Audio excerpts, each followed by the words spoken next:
Bonjour, je m'appelle Myriane Philomé. J'ai eu un événement dans ma vie qui a complètement chamboulé ma vie.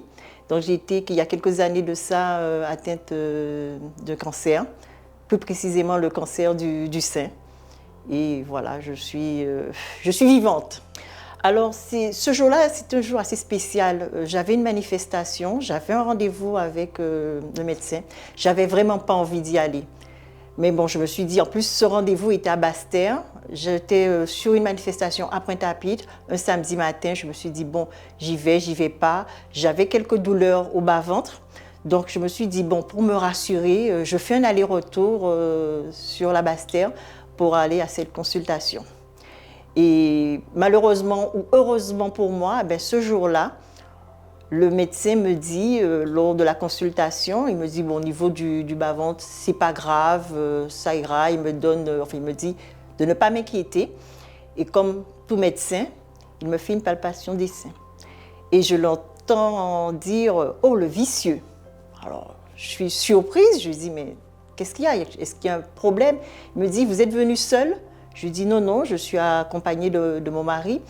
Et il me dit, dites-lui de venir. Et là, le médecin m'annonce la nouvelle. Il me dit, je crois qu'il y a un petit problème. Il y a un nodule juste derrière le téton. Alors, je lui dis, ah bon? Je lui dis, c'est grave. Il me dit, bon, je ne sais pas, on va procéder à des analyses, on va faire des... Alors, il me donne l'ordonnance, voilà. Et par l'intermédiaire d'un ami, inquiète, dès le lundi, je fais une consultation. Donc, on me fait la mammographie, on me fait les analyses. Et il en ressort, on me dit non, c'est pas grave, c'est juste des petits nodules et tout comme ça. Alors tout de suite, j'appelle le médecin, je lui confiante, donc je l'appelle pas, je vais chez lui, je lui dis j'arrive, et je lui dis ah non, ce sont des nodules. Il me dit non, je suis pas d'accord. Je lui dis ah bon? Je lui dis pourtant, les analyses, les examens montrent que ce sont des trucs, c'est un truc bénin. Il me dit non. Il me dit on va faire une biopsie. Et tout de suite, il fait la biopsie et il me dit, ce que je vois, ce n'est pas joli. Alors je lui dis, ah bon? Alors je vous dis tout de suite, les larmes, je suis vraiment dévastée. Et il me dit, on vous rappelle dans 10 jours. On envoie les examens en métropole et on vous rappelle dans 10 jours. 5 jours après, le médecin m'appelle. Il me dit, venez tout de suite. Je lui dis, ah bon? Alors là, je me dis, s'il me dit de venir, on m'avait dit 10 jours et 5 jours après on m'appelle, c'est que c'est vraiment grave. J'ai dit, je vais mourir. Il ne sait pas comment m'annoncer, mais je vais mourir. Et finalement, j'arrive, il me dit, oui, je vous confirme, vous avez un cancer du sein. Et en plus, vous êtes déjà un grade 3 et il y a des racines. Donc, il faut... Alors, je vois tout de suite, il ouvre son agenda. Il me dit, j'enlève Madame Etel, il faut que vous opériez d'urgence. Je lui dis, ah bon? Alors, vous ne savez plus quoi faire, quoi dire, vous? Alors, je lui dis, il me dit, et en plus, il faut enlever le sein. Je lui dis, enlever le sein? Je lui dis, mais vous m'avez dit que c'est juste un nodule au niveau du téton. Donc, on peut juste enlever le téton, et pour moi, c'est bon. Ah ben non. Il me dit, il faut enlever le sein. Alors, je n'y crois pas, je repars avec mon mari, mais il m'a déjà donné rendez-vous avec l'anesthésiste et tout.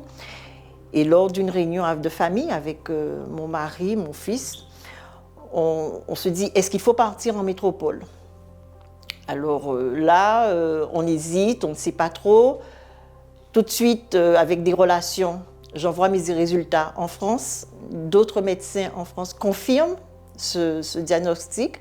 Et on me dit, oui, effectivement, il faut enlever le sein. Et je pense que c'est ce qui est le plus traumatisant. L'annonce du cancer, oui.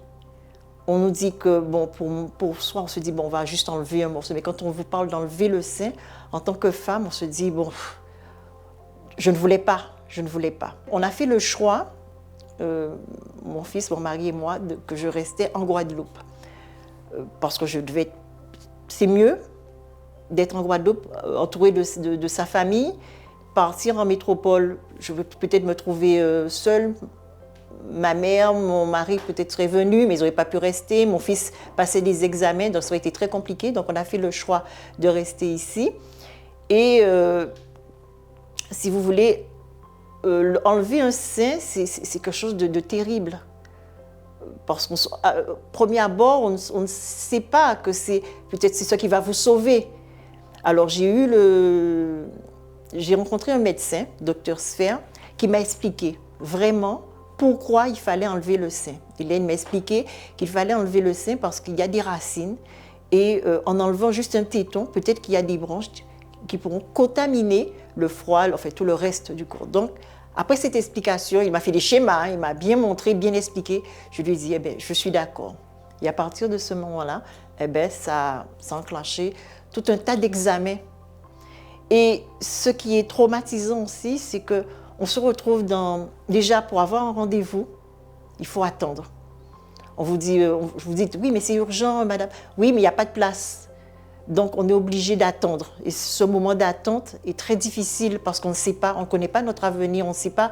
Alors, on survit, en fait, pendant une période. Et lorsque on vous donne des résultats au fur et à mesure, vous voyez, oui, c'est bien ça, voilà. Donc, vous acceptez. Et à partir du moment, vous passez sur la table d'opération. La table d'opération, s'opérer, c'est rien. Pour moi, on a enlevé le sein. Ça y est, c'est bon, c'est fini. Mais je ne savais pas le après. C'est remonter, survivre à ce traumatisme. J'ai une chance, parce que c'est vraiment une chance, puisque c'est vraiment par hasard qu'on a découvert mon cancer et que je devais me battre. Je devais me battre pour moi-même, mais aussi pour ma famille. Et j'ai constaté que quand j'étais affaiblie, quand j'avais pas le moral, ma famille aussi en souffrait. Donc finalement, je me suis dit, non, il faut me battre, il faut que... Alors, les séances de chimio, les séances de radiothérapie, je vous dis, c'est très dur. C'est très dur parce que votre corps souffre. Je vois les séances de radiothérapie, vous avez la laine qui sent brûlée, vous êtes obligé de chercher des choses pour adoucir la gorge. Donc je buvais beaucoup de Ricless pour avoir une petite fraîcheur dans la bouche. Vous sentez que vous avez mal au corps, vos os... le moindre effort, vous étiez fatigué et vous restez dans une léthargie. Puis, si vous restez dans ça, vous vous enfoncez. Et puis un jour, je me suis dit non, je dois me relever, je dois trouver une solution. Alors j'ai commencé à faire du gros cas. Ça ne me plaisait pas, je ne sentais pas vraiment la motivation. Et après, j'ai rencontré un coach, Laurie, et qui m'a parlé de notre coach, Keon, qu'ils avaient monté une structure et que, ils aidaient les gens à faire du sport. Et là, j'ai retrouvé vraiment, ils m'ont vraiment donné cette force de me motiver, d'aller au-delà de moi-même, parce que quand je suis arrivée chez eux, j'étais vraiment fragile. Et ils m'ont vraiment donné cette envie de me battre. Et j'ai vu le changement. Mon corps a commencé à changer, j'étais plus forte, j'avais les challenges. Et ça m'a donné cette motivation d'aller plus loin. Et que même si on est malade, même si ça ne va pas, il faut trouver la musique, la danse, des moyens d'expression, de vivre, en fait. Parce que pour moi, avoir un cancer, c'est pas bien. Mais si on arrive à s'en sortir, on s'en sort grandi de ce mal. Et ça nous prouve que la vie est belle. Tout peut basculer d'un moment à l'autre. Et qu'il faut apprécier chaque petit moment, chaque microseconde. Une fleur, un lever de soleil, la mer, un ciel, quelqu'un qui passe, qui sourit pour vous, prenez, c'est du positif. Je peux dire que je suis bien. J'ai l'épée de Damoclès parce que je ne sais pas pourquoi j'ai eu un cancer, je ne sais pas comment c'est venu, pourquoi c'est venu, quels étaient les antécédents, je ne sais rien, c'est venu. Mais alors maintenant, je suis dans une deuxième phase. Après mûre réflexion, après des années, je me suis dit, est-ce que je fais, est-ce que je ne fais pas? Il y a un an, j'ai décidé de faire la reconstruction mammaire. Et là aussi, c'est un cheminement. C'est un cheminement parce qu'on s'attend à retrouver le sein d'avant. Mais finalement, lors de mon opération, quand on a enlevé mon pansement, j'étais un peu déçue. J'avoue, j'étais un peu déçue parce que la cicatrice du cancer était encore là. Donc, il y a des progrès, Donc actuellement, je suis dans un cheminement d'accepter ce nouveau sein, de le chérir et aussi de me dire que j'ai une chance, que j'ai cette chance parce que avant c'était une prothèse, il fallait l'enlever, donc fallait toujours regarder si le vêtement est bien fait, si le vêtement est bien mis, si ça ne change pas, si le regard des autres vis-à-vis de voir peut-être qu'il y a une différence. Donc je pense que c'est une bonne chose, c'est une bonne chose. Alors moi je dirais à ces femmes, enfin la femme en général, d'être à l'écoute de son corps. Il faut chérir son corps, il faut regarder pas seulement pour le cancer, mais quel que soit, surveiller la réaction du corps. Le corps parle, le corps nous dit quand il a mal, quand il y a quelque chose qui ne va pas. Donc être à l'écoute. Et dans le cadre du cancer, de se palper les seins, d'être toujours véative pour voir s'il y a quelque chose qui ne va pas. Et je voudrais parler aussi à d'autres femmes qui ont eu le cancer. N'ayez pas honte. Ce n'est pas une maladie, ce n'est pas une tare. Ça peut arriver à tout le monde. Même aux hommes, ça peut arriver à tout le monde. Et il faut en parler parce qu'en parlant, ça sensibilise les gens à se dire... Parce qu'il y a beaucoup de femmes qui se cachent, qui ne veulent pas en parler, qui ont peur. Mais on peut vivre.